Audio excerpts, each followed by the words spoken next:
Hey guys, welcome back to my YouTube channel. अगर आपने previous chapters की explanation नहीं देखी तो आप देख सकते हो, प्लेलिस्ट में अवेलेबल। प्लेलिस्ट का लिंक डिस्क्रिप्शन में भी है, तो आप डायरेक्ट वहां पे क्लिक करके देख सकते हो। तो जैसे कि हमने प्रीवियस चैप्टर्स में देखा था, लूजेंग को हर तरफ से योकाई जनरल घेर लेते हैं। लूजेंग बीच में फंसा होता है। तो चैप्टर नंबर 15 की स्टार्टिंग होती है। लूजेंग बैठा होता है और अपने हाथों को डिमोनिक की से कवर कर लेता है। तभी एक योकाई जनरल लूजेंग को अटैक करने के लिए आ रहा होता है पीछे से। तो लूजेंग आगे तरफ भाग रहा होता है। तो फिर एकदम से एक और योकाई जनरल उसके सामने आ जाता है और अपने कांटे को उसके कंधे से आर पार कर देता है। फिर लूजेंग योकाई जनरल को पंच करता है और जो अपनी डिमोनिक की होती है वो योकाई जनरल की तरफ भेज देता है। वो योकाई जनरल जल जाता है पूरी तरह से और नीचे गिर जाता है। और तभी लूजेंग के मुंह से खून निकल आता है। फिर हमें दिखाई देता है कि एक योकाई जनरल ने जो कांटा होता है वो उसके शरीर के आर पार कर दिया होता है, वो भी पेट में से। लूजेंग पूरी कोशिश कर रहा होता है फाइट करने की। वो फाइट थोड़ी देर तक चलती है। लूजेंग 4 योकाई जनरल्स को मार देता है। वो योकाई जनरल हंस रहा होता है जिसने जू क्वानलिंग को पकड़ा होता है। तो फिर हमें दिखाया जाता है कि लूजेंग के शरीर के आर पार बड़े ज्यादा कांटे कर दिए होते हैं योकाई सोल्जर्स ने। जू क्वानलिंग रो रही होती है। फिर योकाई जनरल अपने हाथ से एक कांटा निकालता है अपनी बोन का। तो वो योकाई जनरल बोलते तुम एक छोटे से इंसान हो पर मैं रिस्पेक्ट करता हूँ। ये बुरी बात है कि तुम एक दूसरी रेस से बिलोंग करते हो। अगर तुम हम में से एक होते तो ये बड़ी ज्यादा अच्छी बात होती। तो फिर जू क्वानलिंग पूरी कोशिश कर रही होती है। फिर वो एक अटैक करती है निडल्स वाला योकाई जनरल की तरफ। पर योकाई जनरल को उससे कुछ फर्क नहीं पड़ता। फिर वो हंसने लग पड़ता है। फिर वो एक बॉक्स निकालती है पर योकाई जनरल अपने कांटे से उसको तोड़ देता है। फिर हमें दिखाई देता है वहाँ पे 3-4 और योकाई जनरल्स आगे होते हैं और बहुत ज्यादा और भी आ रहे होते हैं, 2 से भी ज्यादा। जू क्वानलिंग बोल रही होती है कि मुझे माफ कर दो, मैं तुम्हारी हेल्प नहीं कर सकती हूँ। तो फिर योकाई जनरल जो होता है वो कांटे को लूजेंग के आर पार लगा ही होता है करने। तभी एक पीछे से मूव आता है और उसके सिर के आर पार हो जाता है। और फिर हमें दिखाया जाता है कि पूरे आसमान में बड़ी ज्यादा स्पोर्ट फॉर्म हो गई होती है किसी के की से, और वो नीचे की तरफ बरस रही होती है। सभी योकाई जनरल्स को और योकाई को मार देती है। फिर हमें एक इंसान दिखाया जाता है जो की तलवार के ऊपर उड़ रहा होता है आसमान में। तो जू क्वानलिंग बोल रही होती है कि सेकंड अंकल। फिर वो इंसान नीचे उतरता अपनी तलवार से और बोलता है क्वानलिंग तुम ठीक हो क्या। तो फिर हमें बताया जाता है वो स्लोपी स्वॉर्ड सेंट है और जिसका नाम है जू फेंग हांग। तो क्वान बोल रही होती है कि सेकंड अंकल मैं तो ठीक हूँ पर तुम्हें इससे बचाना पड़ेगा। फिर जूफी नीचे की तरफ झुकता है और बोलता है कि इसके इंटरनल ऑर्गन बड़ी ज्यादा डैमेज हो गई हैं, जिसके मेरिडियंस है वो भी बड़े ज्यादा डैमेज हो गए हैं। क्वानलिंग वो बच्चा क्या लगता है तुम्हारा। तो क्वानलिंग बोल रही होती है तुम्हें इसकी चिंता करने की जरूरत नहीं है, तुम्हें इसे बचाना पड़ेगा किसी भी हालत में। तो जूफी हांग बोलते हैं हाँ मैं बचा ही लूंगा उसको, वो तो है, पर इसको बचाने के लिए बड़ा ज्यादा प्राइस पे करना पड़ेगा मुझे, और ये डिपेंड करता है ये है कौन, अगर मेरे को इसको बचाना होगा कि नहीं इसलिए। तो क्वानलिंग बोलती है कि इसने मुझे बचाया है अपनी जिंदगी को देके, इसको इतना ज्यादा डैमेज इसीलिए पड़ा क्योंकि ये मेरे को बचाने के लिए यहाँ पे आया हुआ था। तो फिर जूफी हांग एक निडल को लूजेंग के सिर में लगा देते फोरहेड पे। तो फिर हमें बताया जाता है कि गॉडली निडल जू फैमिली जो है वो अपने येन यांग गोल्डन निडल्स की वजह से फेमस है। ये जो निडल्स होती हैं ये तो ऐसे मेनली वेपन्स की तरह यूज करती हैं जो कि बड़े ज्यादा खतरनाक होते हैं। इनका एक और यूज होता है कि ये किसी की भी जिंदगी को बचा सकती हैं। ये मेडिसिनल यूज में भी यूज होती हैं। जूफी हांग बोलता है मैं पहले अपने निडल्स को यूज करता हूँ इसकी जो स्टेट है उसको थोड़ा ठीक करने के लिए, थोड़ी देर के लिए। हम इसे पूरी तरह से तभी हील कर पाएंगे अगर हम इसे इंपीरियल सिटी में लेके जाएंगे। तो फिर जूफी हांग उसके शरीर से वो कांटे निकाल देता है। क्वानलिंग बोलती है कि सेकंड अंकल मेरे जो बाकी साथी हैं वो भी जंगल में फंसे हुए हैं। तो जूफी हांग बोलता है तुम्हें चिंता करने की कोई जरूरत नहीं है, ये इंसिडेंट बड़ा ज्यादा खतरनाक था इसलिए उन सभी को रेस्क्यू कर लिया गया और इंपीरियल सिटी में भेज दिया गया है। तो क्वानलिंग बोलते हैं सेकंड अंकल ये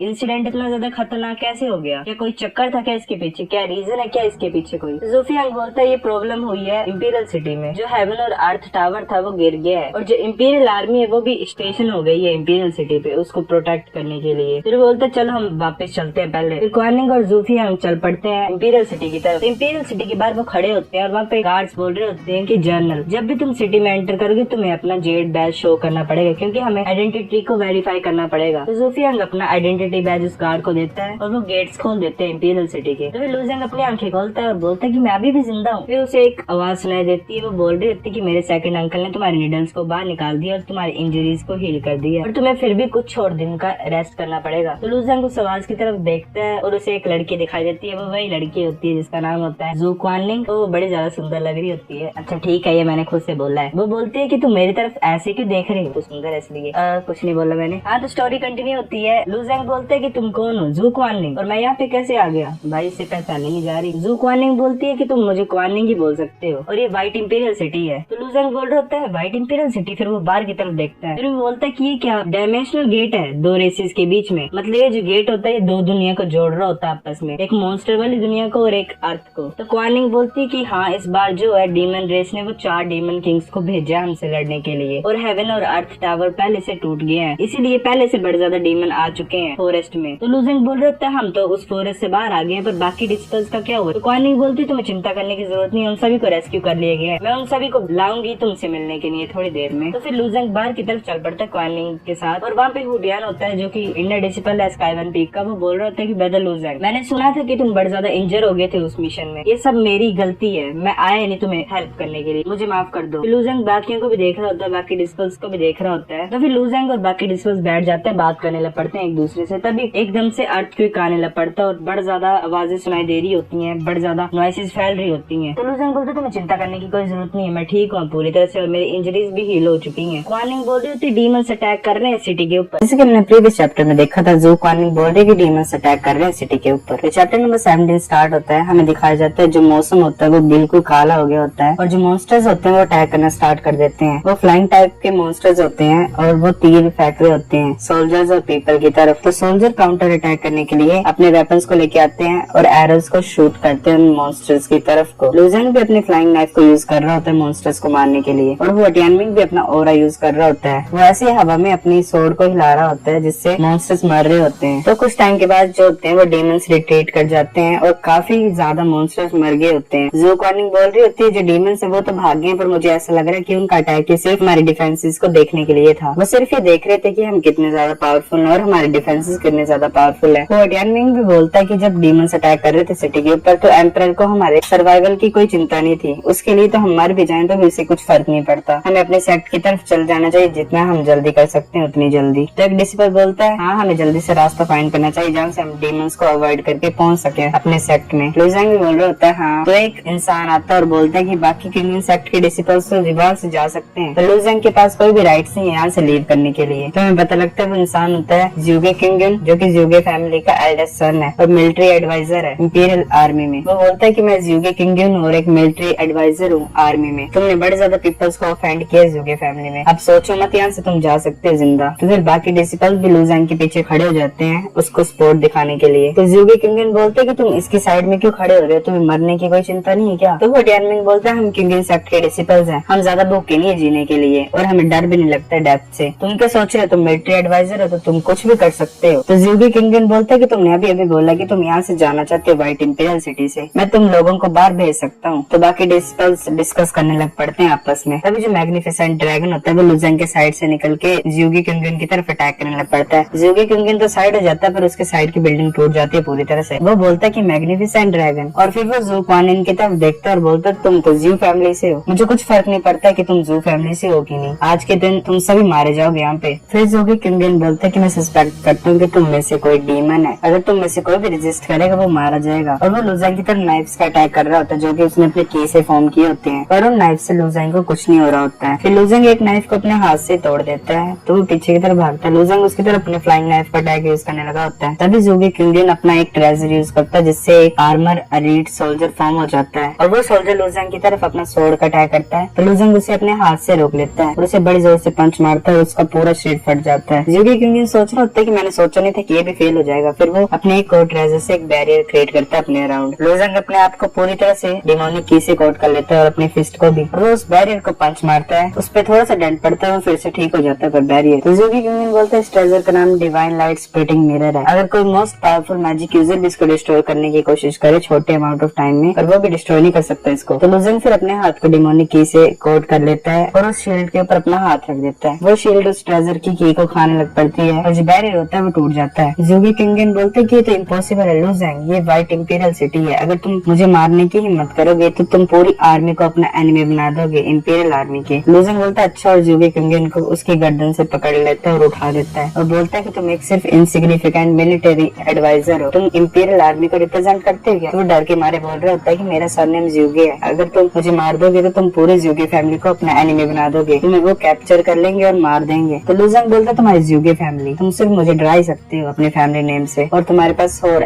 भी क्या रियल एबिलिटी? ज्यूगे किंगन बोलता है ऑफ कोर्स हमारे पास है एबिलिटी तुम्हें मारने की। फिर वो एक सील टाइप को लूजेंग के हाथ पे प्लेस कर देता है। फिर हमें पता लगता है वो ब्लू लाइटनिंग इंस्क्रिप्शन है ज्यूगे फैमिली का सीक्रेट वेपन, जो कि एनिमी की मसल्स को नम कर देता है जिसकी वजह से वो मूव नहीं कर सकते हैं थोड़े टाइम के लिए। फिर वो लूजेंग की तरफ अपने नाइफ से अटैक करने लगा होता है उसकी गर्दन को काटने के लिए। तो लूजेंग उसकी तरफ स्पीड थ्रो अटैक कर देता है यूज, जिसकी वजह से वो नीचे करके चिल्लाने लग पड़ता है जोर जोर से। फिर लूजेंग उसी नाइफ को उठाता है ज्यूगे किंगन की तरफ अटैक करने लग पड़ता है। तभी हमें एक और इंसान दिखाया जाता है जो बोल रहे होते हैं कि रुक जाओ, अगर तुम इंपीरियल आर्मी के मिलिट्री एडवाइजर को हार्म करोगे तो तुम पूरी फैंटियान एम्पायर एम्पायर को अपना एनिमी बना दोगे। फिर हमें पता लगता है वो बंदा ज़ूमू है जो कि इंपीरियल जर्नल है और मैजिक इल्यूजन मिरर यूजर है। लूजेंग बोलता है एक और आ गया जो क्लेम करता है, जो कि रिप्रेजेंट करता है पूरी एम्पायर को। लूजेंग उसकी एक नहीं सुनता और वो शॉर्ट स्वॉर्ड होती है ज्यूगे क्योंगिन की, उसको उसके हार्ट पे मार देता है और ज्यूगे क्योंगिन तभी मर जाता है। तो ज़ूमू अपना ड्रैगन अटैक करता है उसके ऊपर, लूजेंग के ऊपर, और बोलता है कि तुम अब मारे जाओगे मेरे हाथों से। तभी पीछे से आवाज आती है, बोलती है कि लूजेंग नीचे झुक जाओ। तो आवाज जू क्वानिंग की होती है, वो अपना मैग्निफिसेंट ड्रैगन ज़ूमू के ड्रैगन की तरफ भेज देता है। दोनों ड्रैगन आपस में टकराते हैं और बड़ी ज्यादा खतरनाक एक्सप्लोजन होती है। उस एक्सप्लोजन की लाइट बड़ी ज्यादा खतरनाक होती है, तो डिसिपल्स अपनी आंखों को बचाने के लिए अपना हाथ आगे रख लेते हैं अपनी आंखों के। लूजेंग बिल्कुल क्लोज होता है एक्सप्लोजन के, तो वो डैमेज लेता है थोड़ा सा और अपने मुंह से खून फेंक देता है। तो उस एक्सप्लोजन से ज़ूमू बाहर आ रहा होता है और बोलता है कि अगर तुम जू फैमिली से भी होगे फिर भी तुम्हें एक्सप्लेनेशन देनी पड़ेगी इस मैटर के ऊपर, तुमने ज्यूगे क्योंगिन को क्यों मारा है। लूजेंग बोलता है ज्यूगे क्योंगिन का ब्लेड बिल्कुल मेरे गले के पास पहुंच गया था, वो मेरे गले को काटने लगा था, कि इसके लिए मैं जवाब भी नहीं दूं। वो मेरे साथ ऐसा कर सकता है और मैं सेम ही उसके साथ नहीं कर सकता। तो ज़ूमू बोलता है कि हमने हर बार व्हाइट इंपीरियल सिटी को गार्ड किया है, हम हमेशा डिसिप्लिन होते हैं और हमारे रूल्स बड़े ज्यादा स्ट्रिक्ट होते हैं। अगर ज्यूगे क्योंगिन तुम्हें मारना चाहता है तो इसके पास बड़ा अच्छा रीजन होगा तुम्हें मारने के लिए। तो लूजेंग हंसते हुए बोलते तुम इतनी ज्यादा बेशर्म कैसे हो, अगर तुम ऐसे सोचते हो और ऐसे चाहते हो तो मैं एक्सप्लेन क्यों करूँ तुम्हें, मैं तुम्हें एक्सप्लेन कर भी दूंगा, तुम फिर भी मुझे मारना चाहोगे। तो ज़ूमू अपने ड्रैगन फिर से लूजेंग की तरफ भेजता है और बोलता है सच्ची, तो अब तुम मरो जाके। जू क्वानिंग भी बोल रही होती है कि जो मैग्निफिसेंट ड्रैगन होता है उसके सारे मूव्स यूज हो चुके हैं वो टियानमिंग को, और बोलते है उसे कि जाओ लूजेंग की हेल्प करो। वो टियानमिंग बोल रहा होता है कि लूजेंग ऐसा चाहता है, शायद वो अपनी पावर पे रिलाई करना चाहता है इस फाइट के लिए। फिर लूजेंग अपने हाथों को डिमोनिक की से कोट कर लेता है और बोलता है अच्छा ठीक है कोई बात नहीं, आ जाओ लड़ो मुझसे। वो ड्रैगन की तरफ अपना sky demon god fist world shaking demon punch को यूज करता है और जो डिमोनिक की होती है वो उस ड्रैगन की तरफ उड़ने लग पड़ती है। वो ड्रैगन उस डिमोनिक की को खा जाता है। ज़ूमू हंस रहा होता है, जो ड्रैगन होता है वो बिल्कुल लूजेंग के मुंह के सामने आ जाता है। वो टियानमिंग सोच रहा होता है कि लूजेंग के पास और कोई मूव नहीं है और वो खतरे में है, इसलिए वो अपनी स्वॉर्ड को निकालने लगा होता है। तो गाइस ये चैप्टर इतने था, अगर आपको वीडियो पसंद आई है तो लाइक करो, नहीं भी आई है फिर भी लाइक कर दो, शेयर करो अपने दोस्तों के साथ, कमेंट करो अगर आपको वीडियो पसंद आई है कि नहीं और नेक्स्ट चैप्टर चाहिए कि नहीं। तब तक